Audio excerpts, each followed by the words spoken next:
A Babilônia tinha um segredo que a Bíblia não te contou completamente. Neste vídeo, você vai descobrir práticas sexuais que aconteciam nos templos que vão te chocar. Imagine sacerdotisas realizando rituais íntimos, considerados sagrados, e mulheres obrigadas a se entregar a estrangeiros uma vez na vida como oferenda à deusa do amor. Isso é apenas o começo. Você vai conhecer como as mulheres babilônicas tinham mais direitos que em qualquer outra civilização antiga. Podiam ser médicas, comerciantes e até divorciadas, mas também enfrentavam punições brutais se traíssem seus maridos. Verá como o sexo era celebrado em rituais religiosos, enquanto o Código de Hammurabi punia com a morte certas práticas íntimas. Este vídeo revela os jardins suspensos construídos por amor a uma rainha, os segredos astronômicos que permitiam prever o futuro e como o poder da Babilônia caiu numa única noite de festa e libertinagem. Da cerveja sagrada bebida com canudos de ouro às práticas de prazer que fariam qualquer um corar. Esta é a verdade sobre a vida na maior cidade do mundo antigo, que os livros de história não tiveram coragem de contar. A grandeza da Babilônia, a cidade mais poderosa do mundo. Imagine uma cidade tão rica e avançada que suas construções desafiavam os deuses. Assim era a Babilônia, erguendo-se majestosamente nas margens do rio Eufrates. A Babilônia não era apenas uma cidade, era um símbolo de poder, riqueza e domínio que ecoaria pelos séculos. Enquanto o resto do mundo vivia em vilas de barro e pequenos povoados, os babilônios construíram uma metrópole que desafiava a própria imaginação humana. Nenhuma cidade contemporânea poderia rivalizar com sua grandiosidade. Estamos falando de uma civilização que no século VI a.C.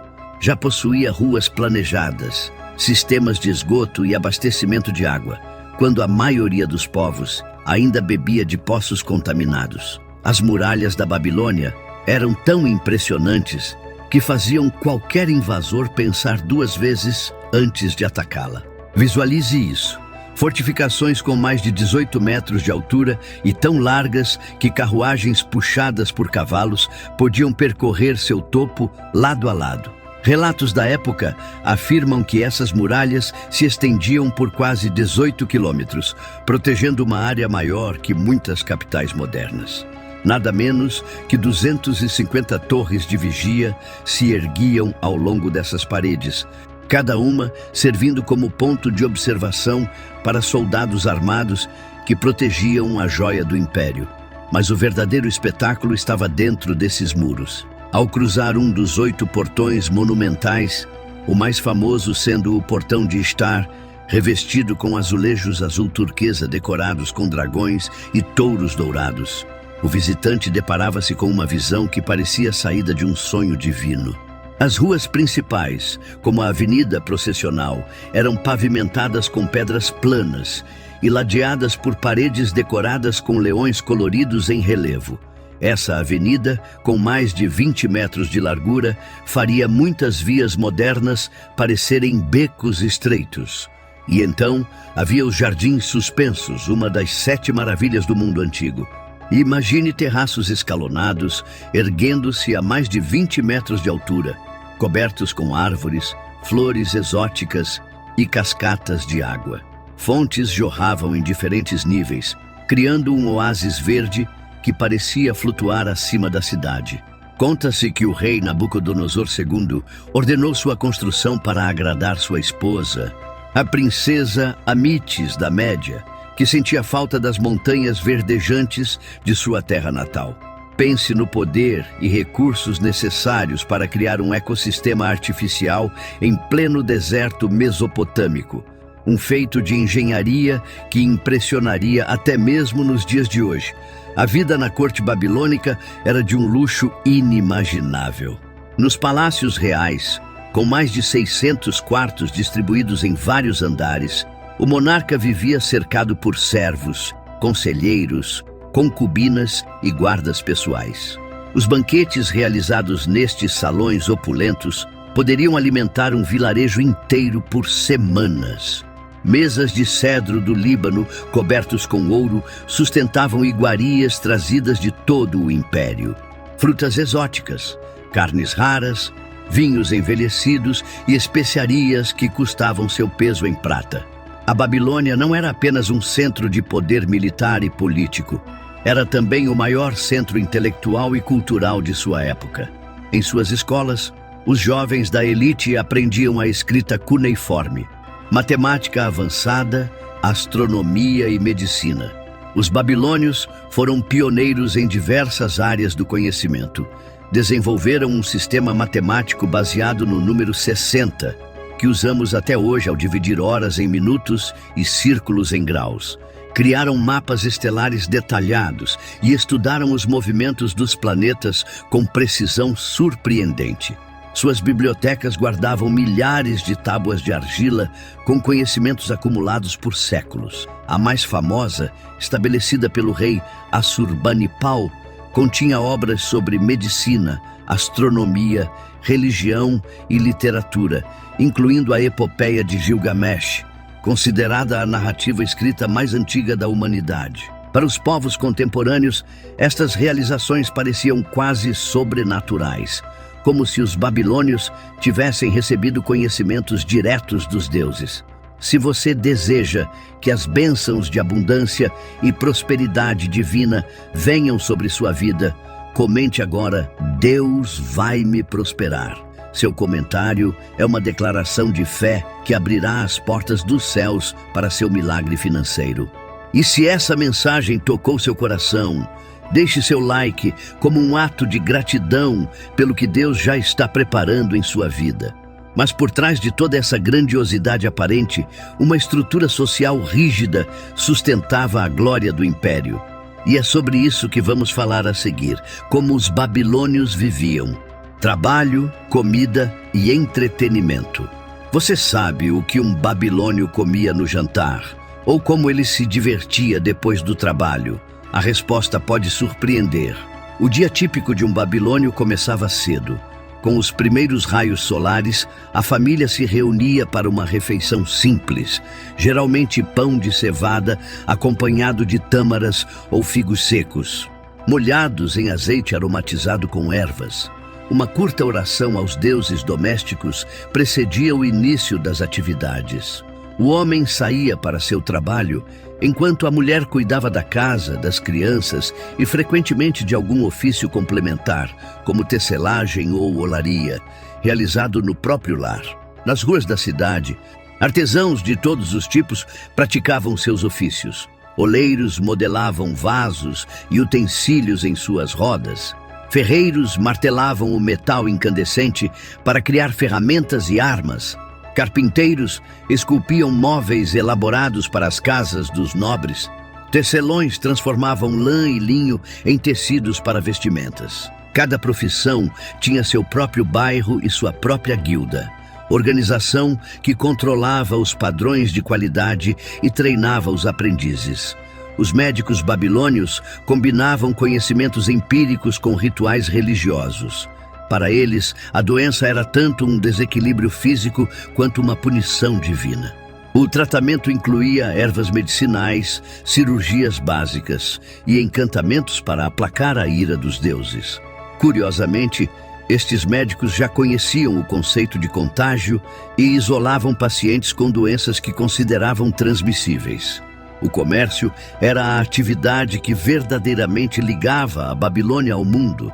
Mercadores atravessavam desertos e mares para trazer produtos exóticos. Madeira de cedro do Líbano, pedras preciosas da Índia, especiarias da Arábia, marfim da África. As caravanas que chegavam à cidade eram recebidas com grande expectativa e seus produtos rapidamente enchiam as bancas dos mercados. O próprio conceito de dinheiro, como conhecemos hoje, teve suas raízes na Babilônia, onde unidades padronizadas de prata serviam como meio de troca. As refeições eram momentos de convívio familiar. Sentados em esteiras ao redor de uma mesa baixa, os membros da família comiam com as mãos de um grande prato comum. Cada refeição começava com agradecimentos às divindades, pois os babilônios acreditavam que os alimentos eram dádivas divinas que poderiam ser retiradas caso os deuses fossem desrespeitados. Após o trabalho árduo, os babilônios encontravam diversas formas de entretenimento. Os jogos de tabuleiro eram extremamente populares. Arqueólogos descobriram diversos exemplares, incluindo o jogo real de Ur, antepassado do gamão moderno. Estes jogos não eram mero passatempo, mas também tinham significado religioso, sendo associados à fortuna e ao destino controlados pelos deuses. As casas de cerveja funcionavam como pontos de encontro social, onde homens se reuniam para beber, conversar e fazer negócios informais. Músicos ambulantes tocavam harpas, flautas e tambores nas esquinas, enquanto contadores de histórias fascinavam plateias com relatos de heróis mitológicos e feitos dos grandes reis. Para os mais abastados, combates organizados ofereciam emoção e apostas. Lutas corpo a corpo, competições de arqueria e corridas de bigas atraíam multidões aos espaços designados para estes eventos. Diferente dos romanos posteriores, os babilônios raramente realizavam combates até a morte, preferindo exibições de habilidade e força, que terminavam quando um dos participantes admitia a derrota. O teatro, como conhecemos hoje, não existia formalmente, mas representações dramáticas de mitos e lendas eram apresentadas durante festivais religiosos. Atores mascarados interpretavam deuses e heróis, reencenando as grandes sagas que fundamentavam a cosmologia babilônica. Se você já sentiu Deus operando em sua vida, mesmo nos momentos mais simples do dia a dia, comente: "Eu sinto a presença de Deus." E não esqueça de deixar seu like. Mas a sociedade babilônica não era igual para todos. Na verdade, existia um sistema rigoroso que determinava o valor e os direitos de cada pessoa. O papel das mulheres na Babilônia: liberdade ou escravidão. As mulheres na Babilônia tinham mais liberdade do que em muitas civilizações antigas, mas também enfrentavam desafios chocantes. Nas ruas movimentadas da Babilônia, entre os comerciantes e artesãos, podia-se ver algo incomum para muitas sociedades antigas: mulheres conduzindo negócios por conta própria. Diferente de outras civilizações contemporâneas, a mulher babilônica não estava restrita exclusivamente ao ambiente doméstico. Documentos cuneiformes preservados revelam contratos comerciais, escrituras de propriedade e testamentos assinados por mulheres, provando que elas podiam possuir bens, herdar propriedades e participar ativamente da economia. Uma tábua de argila do século VI a.C. registra o caso de Ina Esagil Rimat, uma comerciante bem-sucedida que negociava lã e grãos, possuía várias propriedades e até emprestava dinheiro a juros, atividade normalmente associada aos homens. Seu caso não era único. Arqueólogos descobriram registros de mulheres que administravam tavernas, dirigiam pequenas manufaturas têxteis e até praticavam medicina especializada no tratamento de outras mulheres. As leis babilônicas, especialmente o famoso Código de Hammurabi, garantiam certos direitos fundamentais às mulheres.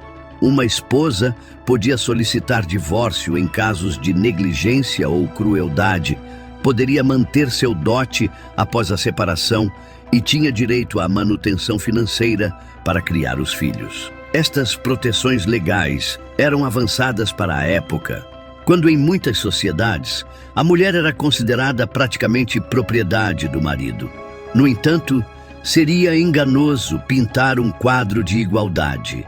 A sociedade babilônica era profundamente patriarcal e o status de uma mulher dependia fundamentalmente de sua relação com os homens. Primeiro seu pai, depois seu marido.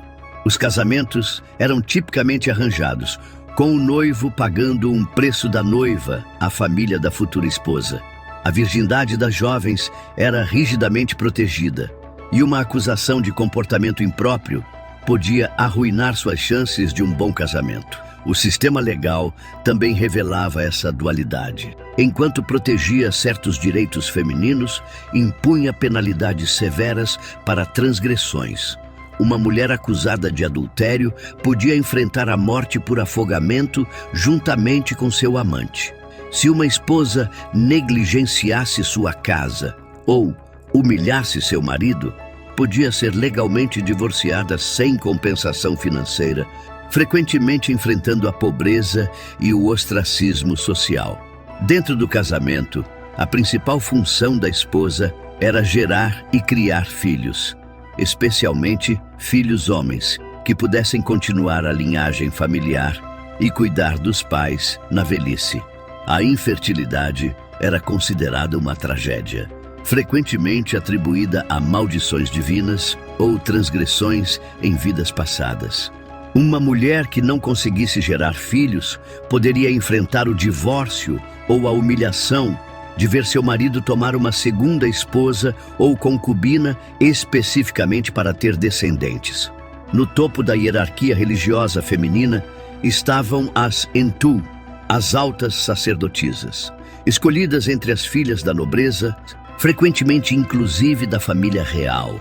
Estas mulheres supervisionavam templos importantes e comandavam propriedades extensas. A Entu, dedicada ao deus lunar Sin, na cidade de Ur, era especialmente venerada, considerada simbolicamente esposa da divindade. Estas sacerdotisas supremas gozavam de um status comparável ao de altos funcionários masculinos do Estado.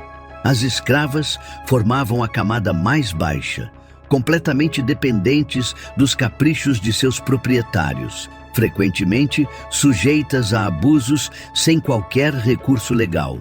Acima delas, as mulheres pobres trabalhavam